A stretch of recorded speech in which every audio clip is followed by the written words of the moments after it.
को यूज करके उस शेप का एरिया भी हम प्राप्त कर सकते हैं।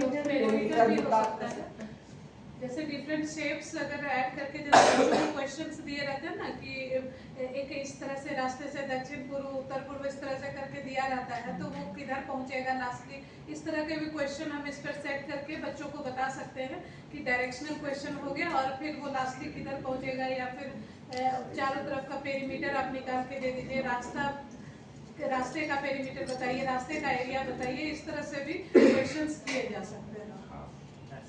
ठीक है, अभी क्वेरी है कि आपके शरीर के अंदर जा रहा है, अब आपके शरीर के अंदर सांसों से जा रहा है, आपके खाद्य पदार्थ और पेय पदार्थों में है, यहाँ तक कि नमक में है, क्योंकि समंदर में जितने प्लास्टिक हैं और समंदर से ही नमक बन रहा है, वो नमक आप डेली यूज कर रहे हो, नमक में प्लास्टिक है। आप किस किस चीज से भागोगे? कॉस्मेटिक क्रीम्स में जितने आप क्रीम यूज कर रहे हो चेहरे पर लगाने के लिए, जो भी स्क्रब है, स्क्रब के अंदर जो दाना दाना दिखता होगा वो भी आप रगड़ के आप चेहरा साफ कर रहे हो और आपको पता भी नहीं कि वो टूट कर कब आपके स्किन को भेद कर आपके शरीर में पहुंच जाता है। तो इस तरह से क्या हुआ कि ये प्रॉब्लम हो गई, ठीक है। इस प्रॉब्लम से बच्चे को बताया गया।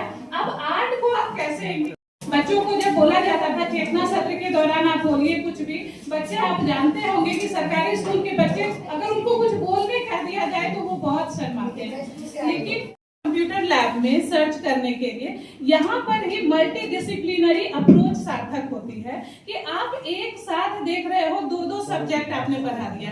अब बच्चे कंप्यूटर लैब में जाएंगे, अपने टीचर से कहेंगे, कंप्यूटर टीचर से कि सर अब आप बताओ सर्च कैसे करना है। सर्च करना तो सीखेंगे।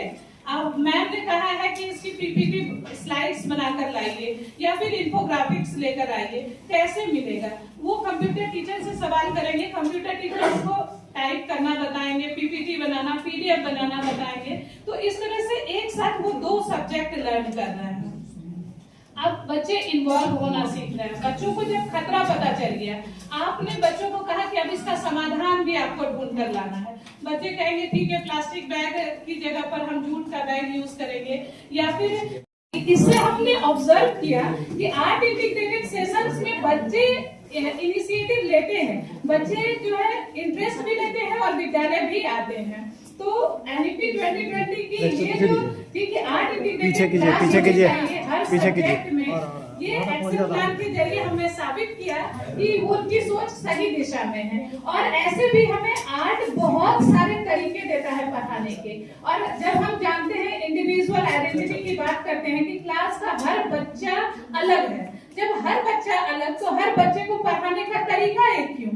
हर बच्चे को हम क्यों चौक एंड डस्टर पर ही पढ़ाएं? आज क्या नई शिक्षा नीति में हमारे पूरे की पूरे सिलेबस को बदल दिया गया, तो क्या हम टीचर्स को वही रहना चाहिए? हम टीचर्स को खुद में नहीं बदलाव लाना चाहिए कि हम हर बच्चे को अलग तरीके से क्यों नहीं? कोई बच्चा देखकर सीख सकता है, कोई बच्चा सुनकर सीखेगा, तो क्यों ना हम उसको उसी तरीके से सिखाएं जिस तरीके से वो सीखना चाहता है। इसलिए जा रहा है एम्ब्रियो में, फिटस के अंदर, भ्रूण के अंदर, जो कि अभी तक जन्म भी नहीं ले पाया है जो बच्चा, उसके भीतर में प्लास्टिक पाया गया है। तो आप समझ सकते हो कि ये कितना बड़ा खतरा है। और हम अभी प्लास्टिक युग में एक तरह से कहें तो रह रहे हैं। और हर एक बच्चे को ये अवेयर करना अब जरूरी है। आपने दुकानों के बाहर रखे हुए प्लास्टिक के बोतल देखे होंगे, पानी के बोतल, कोल्ड ड्रिंक्स के बोतल, और आपने देखा होगा कभी कभी आप कोल्ड ड्रिंक्स पी के आते हो और कहते हो क्या आज मैंने कोल्ड ड्रिंक पी लिया या फिर सर्द गर्म हो गया, इस वजह से मेरे गले में खराश आ गई। एक्चुअली वो खराश की वजह से नहीं, वो सर्द गर्म की वजह से नहीं होता है। आप दुकान के बाहर जो एकदम हीट में कितनी गर्मी रहती है, उस हीट में क्या होता है कि वो बॉटल ही टूटना शुरू हो जाता है और टूट कर वो माइक्रोप्लास्टिक और नैनो प्लास्टिक में बदल जाता है। अब आप वो कोल्ड ड्रिंक या फिर वो पानी अगर जैसे ही पीते हो तो आपके शरीर के भीतर माइक्रोप्लास्टिक और नैनो प्लास्टिक जाते हैं। जैसे ही जाते हैं वो गले में खराश काउज करते हैं, आपका गला फंस जाना या गले में आपको एक अजीब तरह की इंक्रीज कॉम्प्रिहेंशन एंड अवेयरनेस। आपके पास एक गोल है, गोल हाइपोथेसिस है कि आर्ट इंटीग्रेट करोगे, बच्चे खूब अच्छे से समझकर पढ़ाइएगा, ठीक है।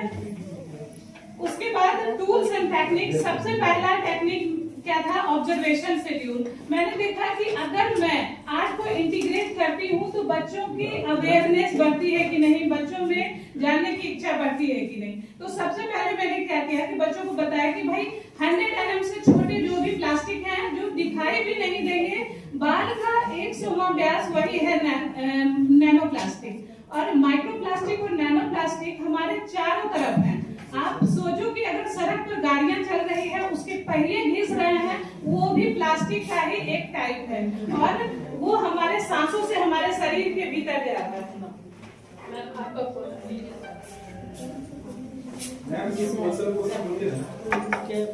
बॉटल्ड वाटर या कोल्ड ड्रिंक नहीं खरीदेंगे, घर के सामान पर ही फोकस करेंगे कि वही खाना है। फिर उनको मैंने कहा कि इन चीजों को और सुंदर बनाने के लिए क्या किया जा सकता है। तो आप उसको जो अपनी लोकल आर्ट है, जैसे मधुबनी पेंटिंग है, मंजूषा पेंटिंग है, उससे बच्चों को आप सिखा सकते हो कि कैसे वो उन चीजों को सुंदर बनाए और उनके ज्यादा उपयोगी बनाकर उनकी तरफ बढ़े।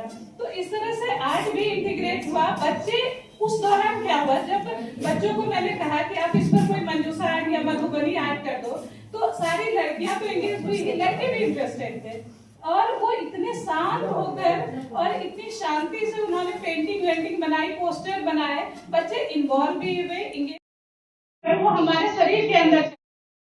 और मेरी शादी उड़ीसा में हुई है, तो वहाँ पर क्या हुआ कि मेरे हस्बैंड को ओडिसी बच्चों को सिखाने का काफ़ी मन था, और जब हमने बिहार में हर जगह पूछा कि कहीं पर भी ओडिसी सिखाई जाती है कि नहीं, तो हमें कहीं नहीं मिला।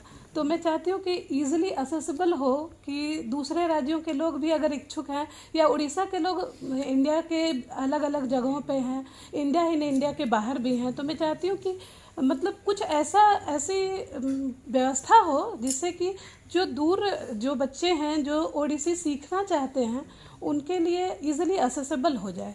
अब तो आजकल तो जब से वो कोरोना डेज खत्म हुआ, ऑनलाइन हो गया है, तो बहुत फॉरेनर में जो है बच्चे वो भी ऑनलाइन में सीख रहे हैं। एक तो आसान तरीका एक है, हाँ। या तो अगर आप इकट्ठे करेंगे 10-15 बच्चे, कोई भी उड़ीसा से आ जाएगा आपको सिखाने के लिए ऐसे ही। अच्छा, ऐसा हो सकता है? हाँ बिल्कुल, हाँ बिल्कुल, तो वो मैं आपसे ले लूँगी। और एक बात कहनी थी, सर ने अभी एक कहा था कि डांस को या यहाँ पे जो भंगिमाओं को देखकर ऐसा लगा कि वो रिलीजन बेस्ड है, तो मैं सर को आपकी तरफ से अगर जवाब देने की इजाज़त मांगूंगी मैम। तो जैसा कि सर ने कहा कि ये रिलीजन बेस्ड इनको लगा, तो मैं पूछना चाहूँगी कि किस रिलीजन में श्रृंगार यानी प्रेम रस नहीं है, वात्सल्य रस नहीं है, ममत्व नहीं है, मातृत्व रस नहीं है? क्या आपके रिलीजन में मातृत्व महिलाएं फील नहीं करती? क्या आपके रिलीजन में प्रेम नहीं होता किसी को? तो यही मैं आप लोगों से जानना चाहूँगी। तो यह एक रिलीजन बेस्ड डांस नहीं था सर, इसमें श्रृंगार रस, ममत्व रस यानी वात्सल्य रस, भय, रौद्र, हर रस को देखा आपने। Exactly. मुनि के 9 रसों को देखा।